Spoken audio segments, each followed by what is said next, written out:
अस्सलामु अलैकुम वरहमतुल्लाहि वबरकातुहू। नाज़रीन, इस्तक़बाल है फ़िक्र ख़बर स्टूडियो में। मैं रिज़वान अहमद नदवी मुल्की और आलमी अहम और ख़ास ख़बरों के साथ आज के ख़बरनामे में बताएंगे कि हिंदुस्तान में क्या कुछ हो रहा है, हालात क्या हैं।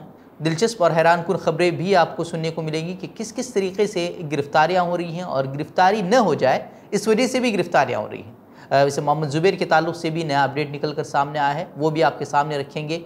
और इसके साथ जानिएगा कि क्यों इमसाल ज़िलहिज्जा में ग़िलाफ़ काबा तब्दील नहीं होगा। कर्नाटक में 2 रोज़ से भारी बारिश हो रही है और इसी के पेश नज़र मंगल को जनूबी कन्नड़ा और उडुपी अजला में तमाम तालीमी इदारों में छुट्टी का ऐलान किया गया है। दक्षिण कन्नड़ा और उडुपी DC ने मुताल्लिक़ा अजला में तातील का ऐलान किया है। कहा गया है कि स्कूलों और कॉलेजों में जाने वाले तलबा की हिफाजत के पेश नज़र यह कदम उठाया गया है। वो हिंदुस्तानी महकमे मौसमियात की जानिब से 7 जुलाई तक मज़ीद बारिशों की पेशन गोई की गई है। चिकमगलुरु तालुके में एक गवर्नमेंट प्राइमरी स्कूल की पहली क्लास के तालबा जो है वो नदी में बह गई है, उसका सुराग लगाने की कोशिशें भी जारी हैं। वहीं माहीगीरों को जो है समंदरों में जाने के ख़िलाफ़ जो है मशवरा दिया गया है कि वो समंदरों की तरफ रुख न करें। वहीं किसानों से भी कहा गया है कि वो तमाम ज़री सरगर्मियाँ यानी कि बुआई, खाद का छिड़काव और कटाई अगले 3 दिनों के लिए वो मुलतवी कर दें। वहीं भटकल की बात करें तो आज सुबह से ही शदीद बारिश हो रही है और स्कूलों में छुट्टी का तो ऐलान नहीं किया गया था, लेकिन मौसम का मिजाज देखते हुए बहुत सारे स्कूलों में वक्त से पहले ही तलबा को घर भेज दिया गया। ZTV के न्यूज़ एंकर रोहित रंजन को पुलिस ने आज दिल्ली के करीब उनके घर से हिरासत में लिया है। उन पर जो है राहुल गांधी के ताल्लुक़ से गुमराहकुन वीडियो चलाया था उन्होंने, और उस पर उन्होंने माफ़ी भी मांगी थी, लेकिन कांग्रेस हुक्मरान रियासतों में उनके खिलाफ FIR दर्ज की गई थी और कांग्रेस ने पहले ही इंतबाह जारी किया था कि ऐसे जो एंकर्स हैं उनको जो है वो पुलिस थानों के चक्कर लगाने पड़े। वही आज सुबह जब वो उन्हें गिरफ्तार करने के लिए छत्तीसगढ़ पुलिस पहुंची तो वहाँ काफ़ी हंगामा मचा, काफ़ी ड्रामा वहाँ देखने को मिला है। वहाँ आज सुबह फिल्माए गए कि ड्रामाई वीडियो में 2 रियासतों यानी कि कांग्रेस की हुकूमत वाली छत्तीसगढ़ और BJP हुकूमत वाली उत्तर प्रदेश के पुलिस एहलकार एंकर की तहवील के लिए लड़ते और झगड़ते हुए नजर आ रहे थे। छत्तीसगढ़ पुलिस ने एंकर को गिरफ्तार करने की कोशिश की, लेकिन यूपी के गाजियाबाद में पुलिस ने उसे रोक दिया और उसे लेकर चली गई। रोहित रंजन ने उत्तर प्रदेश पुलिस को एक SOS ट्वीट किया था जब छत्तीसगढ़ की टीम सुबह 5:30 के करीब उनके घर पहुंची थी। उसने इल्ज़ाम लगाया कि छत्तीसगढ़ पुलिस मकामी पुलिस को बताए बगैर उसे अपनी तहवील में लेने के लिए पहुंची है। वहीं गाजियाबाद पुलिस सहाफ़ी को छत्तीसगढ़ की टीम को गिरफ्तार करने से रोकने के लिए नामालूम मकाम पर ले गई है। वो फ़िलहाल यूपी पुलिस की हिरासत में है, जिसको उन्हें निस्बतन हल्के काबिल ज़मानत इल्ज़ामात का सामना है, जबकि कांग्रेस हुक्मरान वाली रियासतों में उन्हें फ़ौजदारी मुकदमात उन पर वहाँ दर्ज किए गए हैं। जबकि रोहित रंजन ने अपने शो में केरल के वायनाड में अपने दफ्तर पर हमले पर राहुल गांधी के बयान चलाया था और मुबैना तौर पर उसे उदयपुर के दर्जी के कत्ल के मामले से उसे जोड़ दिया था, जिस पर राहुल गांधी की जो है वो शबी दागदार करने का उन पर इल्ज़ाम लगाया गया था। और उसके बाद कांग्रेस ने भी सख्त इंतबाह जारी किया था और अब इस तरह की जो है वो सूरत हाल देखने को मिल रही है।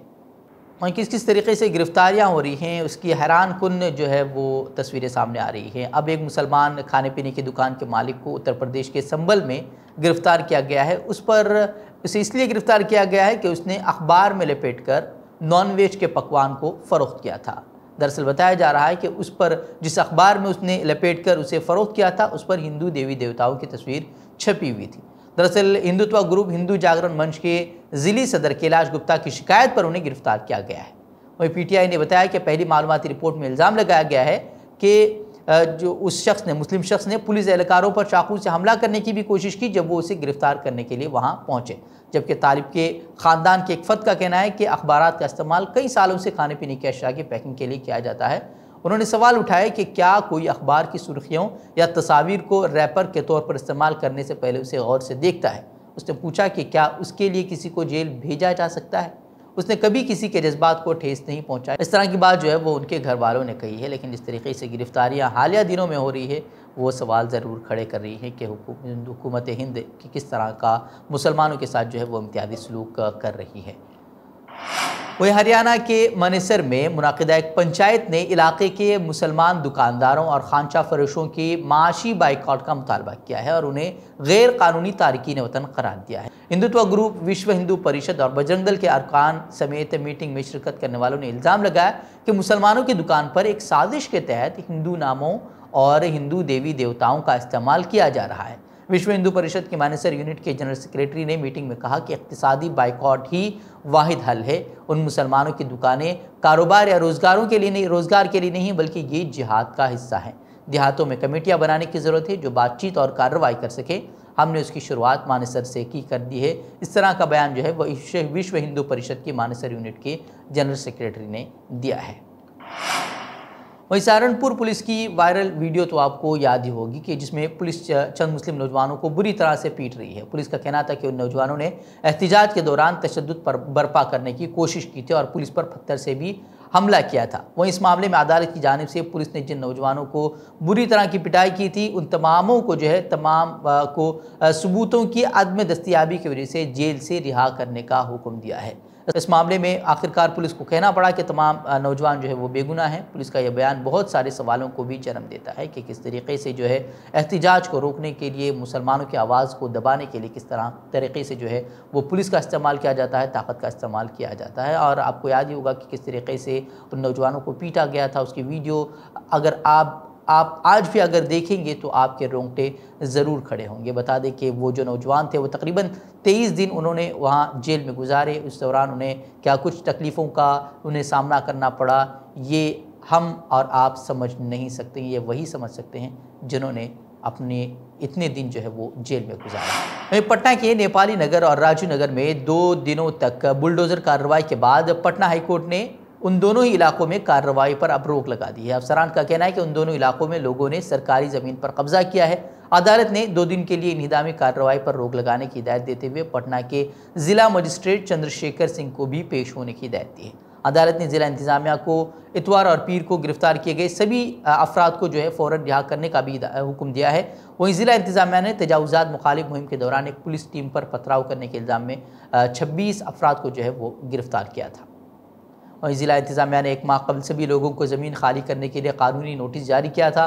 हालांकि मकामी बाशिंदों का दावा है कि वो ज़मीन की कानूनी रजिस्ट्री के मालिक हैं और 20 से ज़्यादा अरसे से वो 20 साल से वहाँ म्यूनसिपलिटी टैक्स और बिजली बिल की अदायगी भी कर रहे हैं। लोगों ने कहा कि ज़मीन बिहार रियासती रिहाइश बोर्ड की है तो उन्हें बिजली फराहमी और हाउस टैक्स जैसी सरकारी सहूलियात कैसे मिली। फैक्ट चेकर मोहम्मद जुबैर के खिलाफ बीजेपी हुकूमत ने किस तरीके से कार्रवाई की ये हम सभी जानते हैं। अब वो 14 दिनों की अदालती हिरासत में उन्हें भेज दिया गया है। लेकिन अब इस मामले में जो है वो एक बड़ी हैरानकुन खबर सुनने को मिल रही है। दरअसल अब पुलिस ने कहा है कि सीतापुर की अदालत से उसे 3 जो नफ़रत फैलाने वाले जो पुजारी थे उन्हें नफ़रत फैलाने वाला कहने पर, यानी कि उन्होंने अपने एक ट्वीट में उन्हें हेट मोंगर्स कहा था, उसकी वजह से उन्हें 14 दिन की अदालती हिरासत में भेज दिया गया है।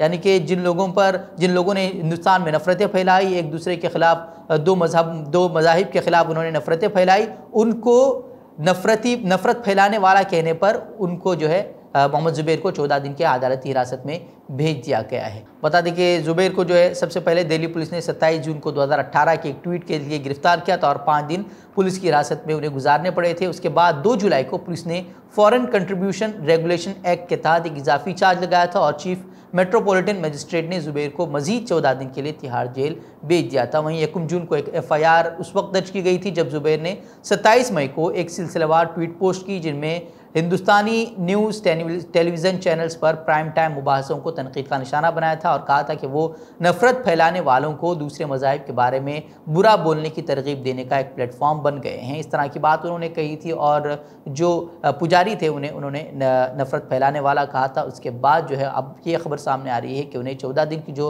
हिरासत में भेजा गया है वो इस मामले में भेजा गया है। यानी कि जो नफ़रत फैलाने वाले हैं वो तो आज़ाद घूम रहे हैं और जो उन्हें एक्सपोज कर रहे हैं वो उन्हें जो है वो अब सलाखों के पीछे डाल दिया जा रहा है। वहीं अब जिस तरीके से सहाफ़ियों के ख़िलाफ़ जो है वो मज़ालिम बढ़ते जा रहे हैं, मीडिया इदारों का जिस तरीके से इस्तेहसाल हो रहा है, उसको लेकर प्रेस क्लब ऑफ इंडिया में जो है वो एक मीटिंग मुनाकिद हुई थी, एक कॉन्फ्रेंस मुनाकिद हुई थी जिसमें सीनियर सहाफ़ियों ने वहाँ पहुंचकर अपने ख़यालात का इजहार किया। वहाँ कहा गया कि मुल्क में प्रेस की आज़ादी पर लगातार बढ़ते दबाव और मज़ालिम के ख़िलाफ़ मुख्तलिफ़ मीडिया इदारों को एक साथ आगे आना होगा और मिलकर ऐसे सहाफ़ियों को कानूनी मदद देनी होगी जिनका सरकारी निज़ाम के दम पर इस्तेहसाल किया जा रहा है। वहीं बयान में ये भी कहा गया कि सिर्फ एक साथ आने से कुछ नहीं होगा, बल्कि ये कहा गया कि सहाफ़ियों की मुकदमा लड़ने में मदद करनी होगी, क्योंकि बहुत से सहाफ़ियों के पास कानूनी मदद हासिल करने के लिए न पैसे होते हैं और न वसाइल उनके पास होते हैं, और इसी की वजह से वो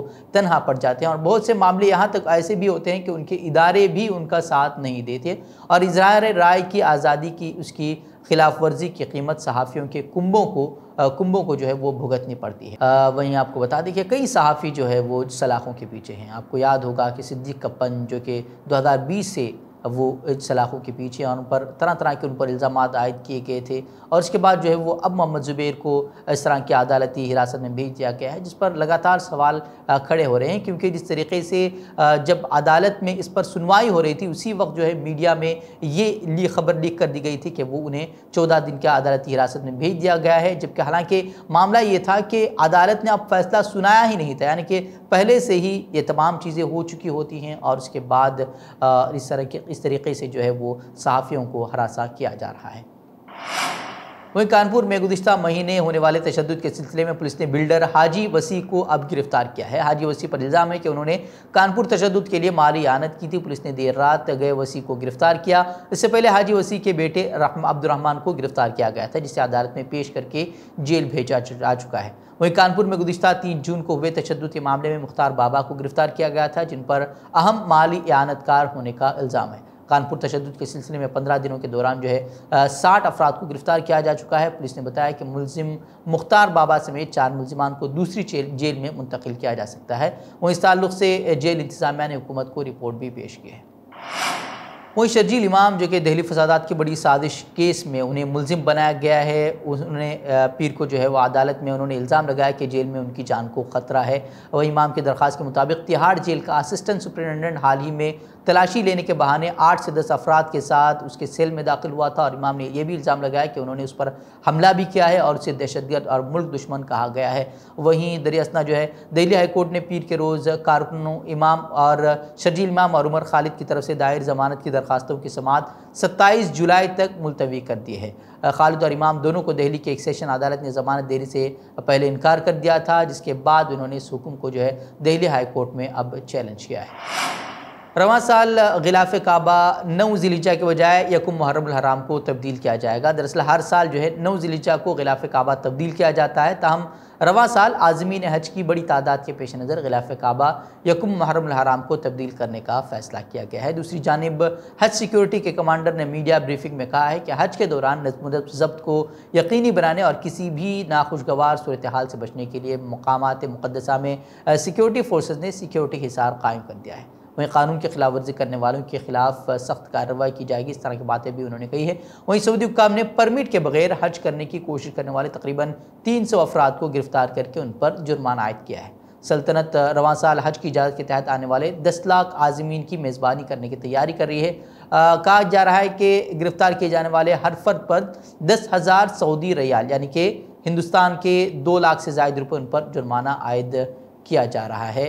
रवां साल 10 लाख अफराद को हज अदा करने की इजाज़त दी गई है। उन 10 लाख अफराद में बैरून मुल्क से आने वाले 8,50,000 आज़मीन हज भी शामिल हैं, जबकि गुज़िश्ता 2 साल के बाद वबाई मर्ज़ कोरोना वायरस की वजह से हज की अदायगी के लिए आने वाले अफराद की तादाद बहुत बड़ी हद तक जो है वो कम हो गई थी। ये तादाद अब भी वबाई मर्ज़ कोविड-19 से कबल 2019 में हज करने वाले 25 लाख लोगों के मुकाबले में बहुत कम है, लेकिन यह तादाद गुज़िश्ता साल फ़रीज़ हज की अदायगी के लिए आने वाले 60,000 लोगों से नुमाया तौर पर ज़्यादा है।